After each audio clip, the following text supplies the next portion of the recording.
Hello and welcome to this episode of Hampton Roads Business Live. My name is Rory Graham and I'm your host, and today we have the pleasure of having with us Leanne Erdman from Operation Save a Shelterdog right here in Hampton Roads.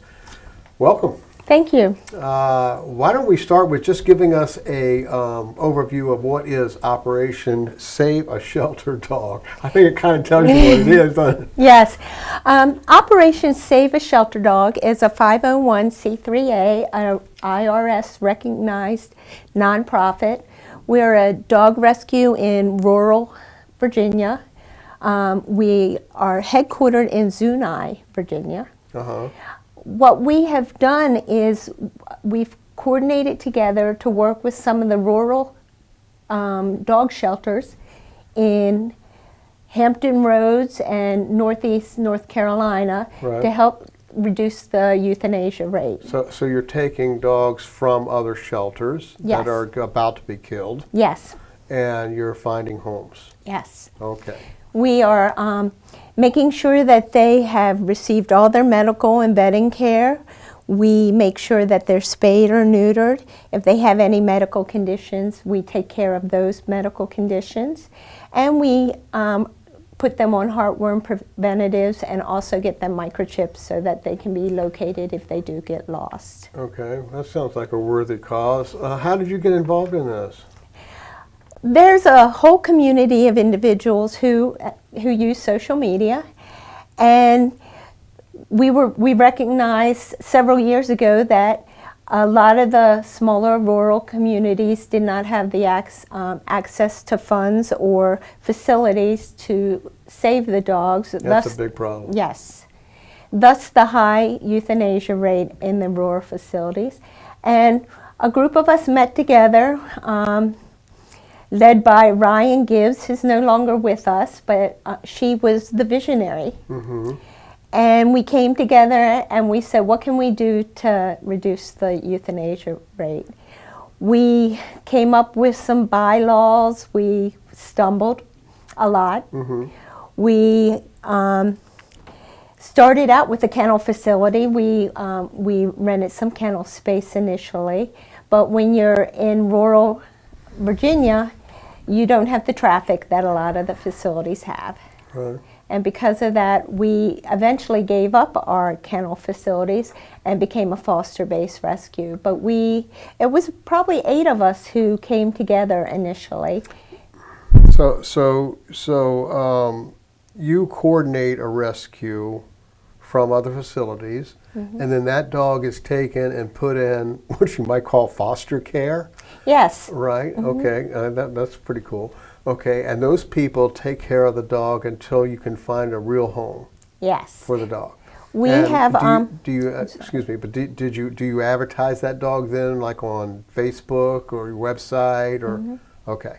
Yes, we have a website. We also use different rescue websites that are available to the community, such as Pet Finders and Go Rescue. Oh, okay. And we predominantly use Facebook because social media has been a great tool for getting the word out about dogs. We have adoption events.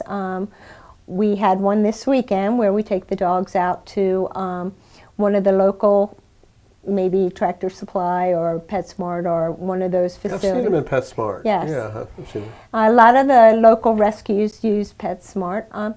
And we come together and we take them out there, we introduce them, we put on Adopt Me vest and walk them around. Sometimes we'll take them to farmers markets and just put a vest on them and walk them around. We'll take them to dog parks.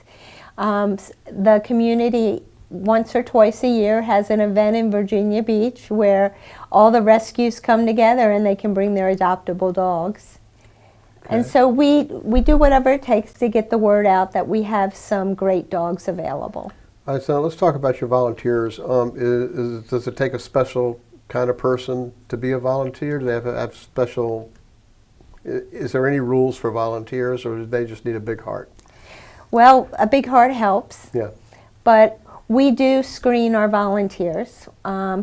because we have a reporting requirement with the Department of Agriculture on what we do with the dogs. They want to know how many dogs come into our rescue, and every year we have to report to them the status of all those dogs, whether they went into homes, whether for some reason they died.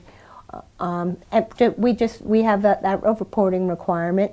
So because of that, and because we are a 501c3A, we need to make sure that our volunteers meet certain requirements. So they do fill out an application, but for the most part, most people who volunteer to foster have fostered before with other rescues, or they have a well-established reputation in the rescue community. Yeah, I guess you guys kind of all know each other too, don't you? We know names. Yeah, Especially on social media, we're able to say, oh yeah, she's with such and such a rescue, and we may never have met them. Right. But the community... That's the other good thing about social media. Yes. You get to know a lot of people.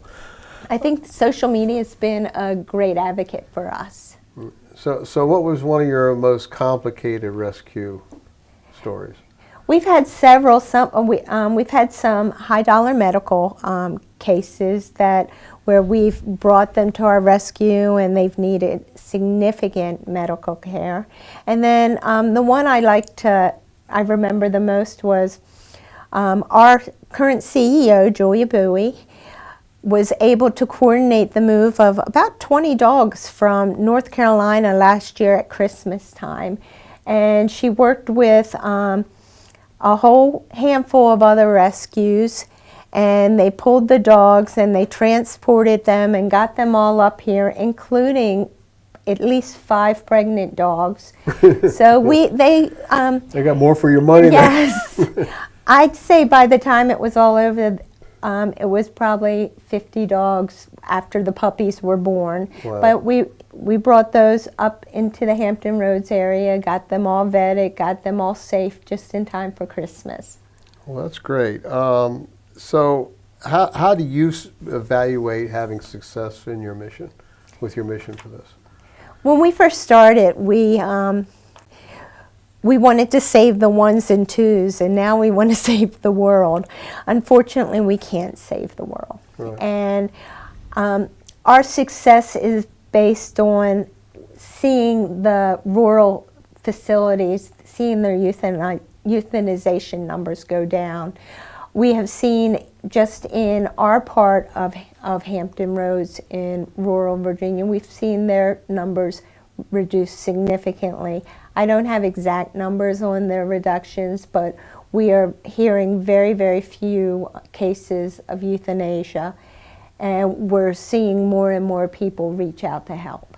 Well, it's certainly a worthy cause. Is there anything else that I haven't mentioned that you would like to cover? Well, anyone who sees this video, if you're interested in seeing one of our dogs, we are on Facebook, Operation Save a Shelter Dog, and we're located in Zuni, Virginia. But if you mention this video, we will take 50%, not 50, we will take $50 off the adoption fee of $150 for anyone who adopts one of our dogs. $100. $100. $100 and great dog. Yes. Already taken care of, shots, neutered, the whole thing. Yeah. The whole works. Wow. Okay, what a deal. All right, so if you have a little room in your home and in your heart for a sheltered dog and would like to contact Leanne, you can do so. The contact information for her is at the end of this video and at the bottom of this page. So you can also, contact Operation Save a Shelter Dog there, and I'm sure they can help you out. And you've got that special if you mention this this interview. So I thank you for coming in, and I wish you a great deal of success. Thank you All right, very thank much. you.